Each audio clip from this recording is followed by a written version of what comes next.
Hello అండి, అందరికీ నమస్తే. Welcome back to our channel Sunitha talks. అందరూ ఎలా ఉన్నారు? బాగున్నారండి? నేను చాలా బాగున్నాను. మీ అందరూ ఎలా ఉన్నారనేది కామెంట్ చేస్తూ ఉండండి. సో ఈరోజు మన వీడియో చాలా యూస్ఫుల్ వీడియోతోనే వచ్చేసాను. మీకు ఏ మాత్రం వీడియో హెల్ప్ అయింది అని అనిపిస్తే మాత్రం ఖచ్చితంగా వీడియో ఎండింగ్లో అయినా సరే ఒక లైక్ ఇచ్చేసేయండి. మన ఛానల్ ఎవరైనా కొత్తగా వాచ్ చేస్తుంటే సబ్స్క్రైబ్ చేసేసుకోండి. ఈరోజు వీడియోలో నేను సీక్రెట్స్ గురించి కొన్ని రివీల్ చేద్దాం అనుకుంటున్నాను. యాక్చువల్లీ సీక్రెట్స్ రివీల్ చేయొద్దు అని చెప్పడానికి మాత్రమే నేను ఈ పాయింట్స్ రివీల్ చేస్తున్నాను అనమాట. సో మీకు అర్థమైందా? సో ఎక్కడ మిస్టేక్ అంటే చాలామంది చిన్నపాటి పరిచయం అనమాట. అంటే మన సీక్రెట్స్ అనేవి మనతో ఎక్కువ ఇయర్స్ ట్రావెల్ చేస్తున్న వాళ్ళతో షేర్ చేసుకుంటే ఓకే. మన ఫాదర్, మన మదర్, సిస్టర్, ఓన్ అంటే రిలేటివ్స్ కానీ, లేదంటే పార్ట్నర్స్‌తో కానీ, వైఫ్‌తో ఇట్లా మీరు షేర్ చేసుకోవచ్చు. మీ పర్సనల్స్ అలాంటివి ఏమైనా ఉన్నా కూడాను. ఏమైనా సరే సీక్రెట్స్ ఓకే. ఎందుకంటే వాళ్ళు మీ రిలేటివ్స్ కావచ్చు, చిన్నప్పటి నుంచి చూస్తున్నారు కాబట్టి, ఒక ట్రస్ట్ ఉంది కాబట్టి షేర్ చేసుకుంటున్నా ఓకే, ప్రాబ్లమ్ ఏం లేదు. బట్ ఎవరో తెలియని వాళ్ళతో ఎలా అంటే కొంచెం పరిచయంలోనే అనమాట. ఎక్కువ కూడా కాదు. 1, 2 డేస్ పరిచయంలోనే చాలామంది సీక్రెట్స్ అన్నీ రివీల్ చేసేస్తూ ఉంటారు. అది కూడా ఎలా రివీల్ చేస్తారంటే పర్సనల్స్, ఫైనాన్షియల్ అన్నీ టోటల్‌గా అనమాట. ఇలాంటివి రివీల్ చేసేటప్పుడు కూడా చెప్పేటప్పుడు కూడా వాళ్ళకి ఎలా చెప్తారు అంటే, ఐ థింక్ మాకు అన్ని కోట్ల ఆస్తి ఉంది.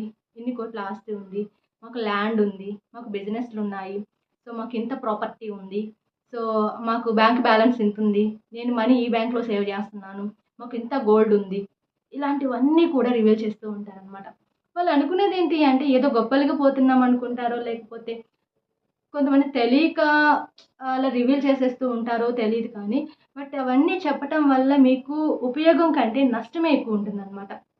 ఎందుకంటే కామన్‌గా ఎప్పుడు ఇలా ఎవరితో అయినా అలా కూర్చొని అలా డిస్కషన్ పెడుతూ ఉన్నప్పుడు, మాట్లాడుతూ ఉన్నప్పుడు ఇలాంటివన్నీ చెప్తూ ఉంటారు. సో మాకు మంచిగా ఫుల్‌గా అమౌంటు ప్రాపర్టీ బావుంది. సో ఫైనాన్షియల్‌గా చాలా మంచి స్టేటస్‌లో ఉన్నాం మేము. ఏదో ఎక్సెట్రా చెప్తూ ఉంటారు. అలాంటప్పుడు పక్కన ఇంకెవరో వింటారు. సో అలాంటప్పుడు మీకు ఏదో రూపంలో ప్రాబ్లమ్ అవుతుంది అనమాట. సో కాబట్టి ఎప్పుడు ఇలాంటి విషయాలు పర్సనల్‌గానే ఉంచండి. అంటే ఫైనాన్షియల్ ఇష్యూస్ అయినా సరే అవి మీ అంటే మీ రిలేటివ్స్, మీ పార్ట్నర్స్‌తో తప్పితే ఎవరితో షేర్ చేసుకోమాకండి. అండ్ నెక్స్ట్ వన్ ఎక్కడ మిస్టేక్ చేస్తూ ఉంటారంటే ఫ్యామిలీ ఇష్యూస్ చెప్తుంటారు మళ్ళీ.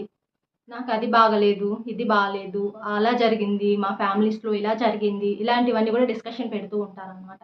సో ఇలాంటివి చెప్తున్నప్పుడు అవతల వాళ్ళు ఖచ్చితంగా చిరాకు పడతారనమాట. ఫస్ట్ ఎందుకు ఆళ్ళ విషయాలు మాకెందుకు చెప్తున్నారు అన్న ఒక బోరింగ్ ఫార్మాట్‌లోకి వెళ్ళిపోతారు వాళ్ళు. అండ్ ఎప్పుడు ఫ్యామిలీ ఇష్యూస్ అనేవి తెలియని వాళ్ళతో ఎక్కువ షేర్ చేసుకోమాకండి. తర్వాత ఏం జరుగుతుంది అంటే మిమ్మల్ని చాలా చీప్‌గా చూసే ఛాన్స్ ఉంటుందనమాట. అలుసైపోతారు.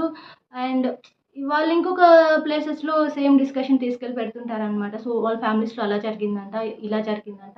సో ఈ ఇష్యూ అంట, ఆ ఇష్యూ అంట ఇట్లా చెప్పి ఈ మ్యాటర్ అంతా తీసుకెళ్ళి ఇంకెవరి దగ్గర కూర్చొని డిస్కషన్స్ పెడుతూ ఉంటారనమాట. అనవసరంగా అక్కడ మీకు ప్రాబ్లమ్ అయ్యే ఛాన్స్ కూడా ఉంటుంది. నెక్స్ట్ వన్ వచ్చేసి ఎక్కడంటే హెల్త్ ఇష్యూస్ అనమాట. హెల్త్‌కి సంబంధించి కూడా చాలామంది రివీల్ చేసుకుంటూ ఉంటారు సీక్రెట్స్. క్యాజువల్ ఇష్యూస్ అయితే ఓకే, షేర్ చేసుకోవచ్చు, ప్రాబ్లమ్ లేదు. కొంచెం మేజర్ ఇష్యూస్ ఏవైతే ఉంటాయో అవి పర్టిక్యులర్‌గా కొంచెం పరిచయంలోనే ఎవరికీ చెప్పమాకండి. ఏమవుతుంది, ఎందుకు చెప్పకూడదు అనేది కూడా నేను క్లియర్‌గా ఎక్స్‌ప్లెయిన్ చేస్తాను.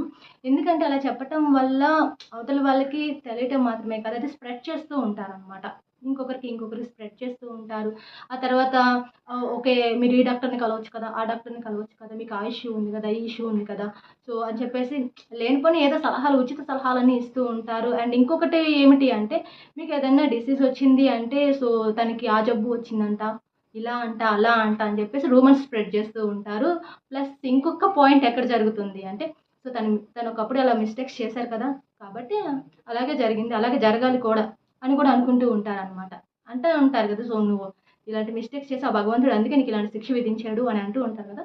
అలా కూడా స్ప్రెడ్ అవుతూ ఉంటుందన్నమాట. కాబట్టి హెల్త్ ఇష్యూస్ చిన్నపాటివైతే ఓకే. కానీ ఇలాంటి కొంచెం సివియర్ ఉన్న ప్రాబ్లమ్స్ ఏమైనా ఉన్నట్లయితే అవి బయట వ్యక్తులతో ఎవరితో షేర్ చేసుకోమాకండి. సో గైస్, వీడియో ఎండ్ చేస్తున్నాను. మీకు ఏమాత్రం వీడియో నచ్చినా, హెల్ప్ అయిందని అనిపించినా కూడాను అండ్ వీడియోకి ఒక లైక్ ఇచ్చేసేయండి. అండ్ మెయిన్‌గా నేను ఏమైతే చెప్పానో ఆ పాయింట్స్ కొంచెం గట్టిగా గుర్తుపెట్టుకోండి. ఎవరితో షేర్ చేసుకోవద్దు. అండ్ ఫ్యూచర్‌లో మీకు ప్రాబ్లమ్స్ ఫేస్ చేయాల్సిన ఛాన్స్ అయితే వస్తుంది. సో ముందుగానే చెప్తున్నాను. మెయిన్‌గా నేను ఏ 3 పాయింట్స్ ఎక్కువగా చెప్పానో ఆ పాయింట్స్‌లో మాత్రం కొంచెం జాగ్రత్తగా ఉండండి. Thank you so much. నేను వీడియో ఎండ్ చేస్తున్నాను. మరొక వీడియోతో కలుద్దాం. Take care. Bye bye.